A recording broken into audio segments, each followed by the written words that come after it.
This video is brought to you by the Corbett Report, 2009 Video Archive.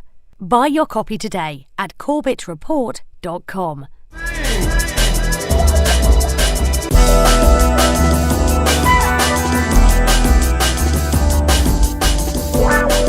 Welcome. This is James Corbett of corbettreport.com with your Sunday update for this 8th day of May 2011. And now for the real news. Osama bin Laden has allegedly been shot dead by Navy SEALs at a private residence in Abbottabad, Pakistan, according to one of numerous contradictory reports given by the US government this week. In the latest development, soundless videos of someone seen from behind watching a TV image of Osama have been released along with years-old tape to convince the public that the person allegedly shot and killed last Sunday was in fact Osama bin Laden.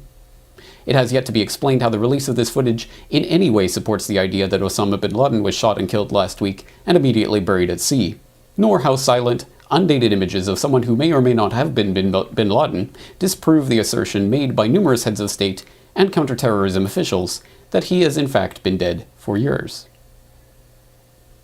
Do you think he's alive or dead? I've said before that I don't think he's alive. And you believe that? I have a strong feeling, and I have sort of reason to believe that, because I've asked my counterparts in the American intelligence agencies, and they haven't heard of him since 7 years. But I'm asking what you specifically believe, because I saw a quotation from you in which you said that you believed bin Laden had died several years ago. So I'm just trying to determine what you individually believe on that issue. Yes, I think he died. He perished some years ago, and I think this was a story which was created. That's why I know them, because we understand our code of ethics and creed. Osama bin Laden died when we went into Afghanistan. General Tommy Franks had stated very clearly that he had died, and he made a slip. Now, we knew he had already died. By that time, by the time we had already gone into Afghanistan, and in Pakistan, we knew he was dead. The administration has been able to dominate the 24/7 news cycle for 1 week now by providing a completely unskeptical establishment media with a story that, it now turns out, was completely wrong in every respect, and then retracting that story piece by piece throughout the week. Originally, it was announced that bin Laden was killed after the SEALs stormed an opulent compound and engaged in an intense firefight with al-Qaeda operatives, including bin Laden himself, who not only returned fire, but used his own wife as a human shield. Since then, that version of events has been amended to state that the SEALs stormed a relatively Spartan, unremarkable house, that only one of the people there actually attempted to use a gun, and that bin Laden did not return fire or use his wife as a shield.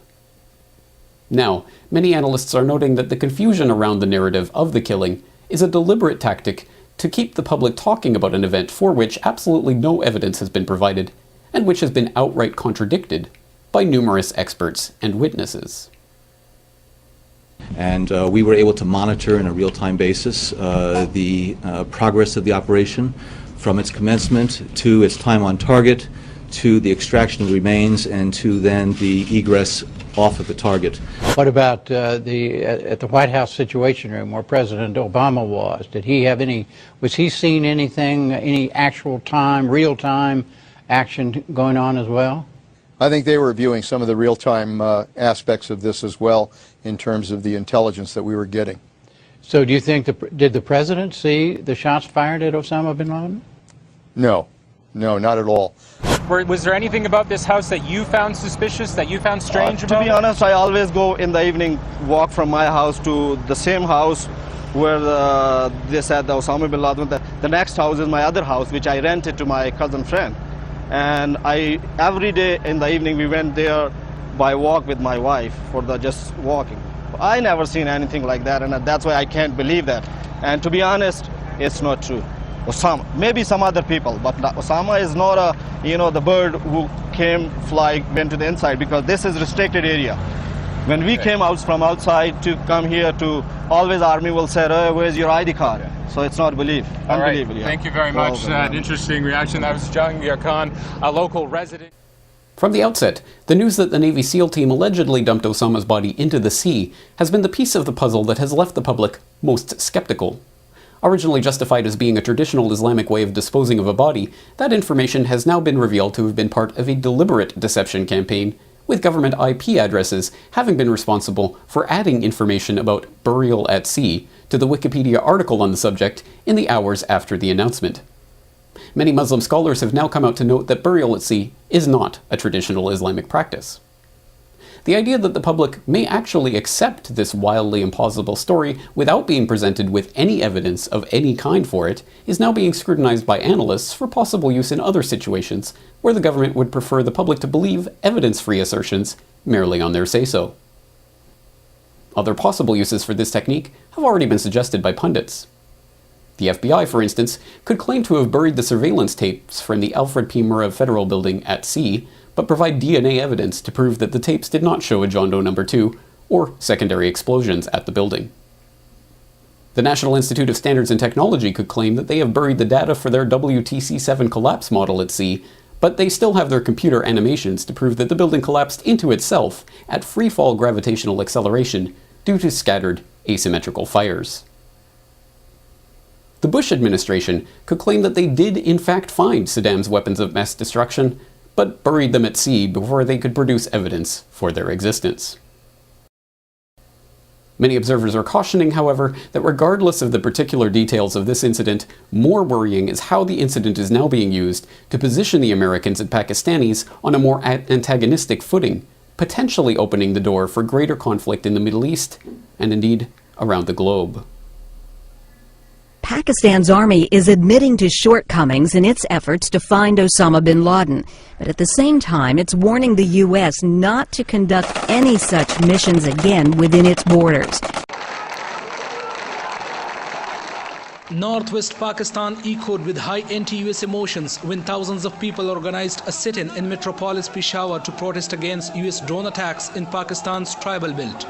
I think the one thing we can say for sure is that this staged and manufactured incident, and of course it's just like everything else in bin Laden's life, or the so-called bin Laden's life, nothing is proven. There is no proof of any aspect of this entire story. But the one thing you can see from the intent is this is designed to create a strategic confrontation between the United States and Pakistan, and it has already gone very far in that direction.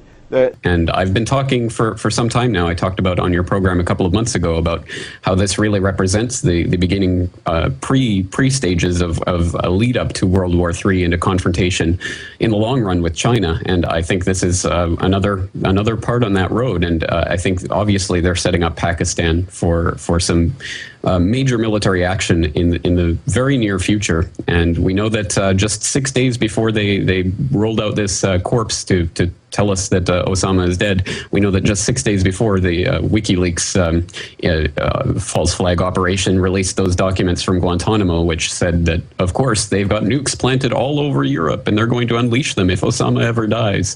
So I don't take that as a threat from the shadowy, mythical al-Qaeda terrorist organization. I take that as a threat from the real terrorists who are, of course, puppeteering those patsies and stooges. The event raises the possibility of a false flag terrorist incident to be blamed on Pakistan and used as a justification for a full-scale military incursion into the area. Alex Jones, who issued a warning of government-staged terror to be blamed on CIA asset Osama bin Laden just 2 months before 9/11, has now issued a part 2 of that warning, asking viewers and listeners to call into the White House to stop such a plan from being implemented.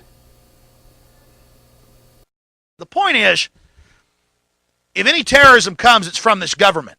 And if there was an outside threat like a bin Laden, who was a known CIA asset in the 80s, running the Mujahideen war, and whose family builds all the military bases over in Saudi Arabia right now, and sits on the board of Iridium Satellite, he's the boogeyman they need in this Orwellian phony system. I want the White House numbers up there now. A big part of this solution, after you research all the government terrorism and check out what I'm saying is true, call the White House and tell them, we know the government's planning terrorism. We know Oklahoma City and World Trade Center was terrorism. We know the Joint Chiefs of Staff wanted to blow up airliners, Baltimore Sun. If you do it, we're going to blame you because we know who's up to it. Or if you let some terrorist group do it, like the World Trade Center, we know who to blame. And you could save the planet. I'm calling it Operation Expose the Government Terror. But clearly, we have said that as the economy implodes, as they launch these new wars, that they would then bring in stage terror. And this death of bin Laden is a psychological resurrection of him. Then they introduced the 4 new bin Ladens, 3 of which on record trained in the U.S., 2 of which on record absolutely worked for the federal government at the highest levels of black ops. And they're so arrogant, it's just admitted everywhere, but still it's not kosher to point that out.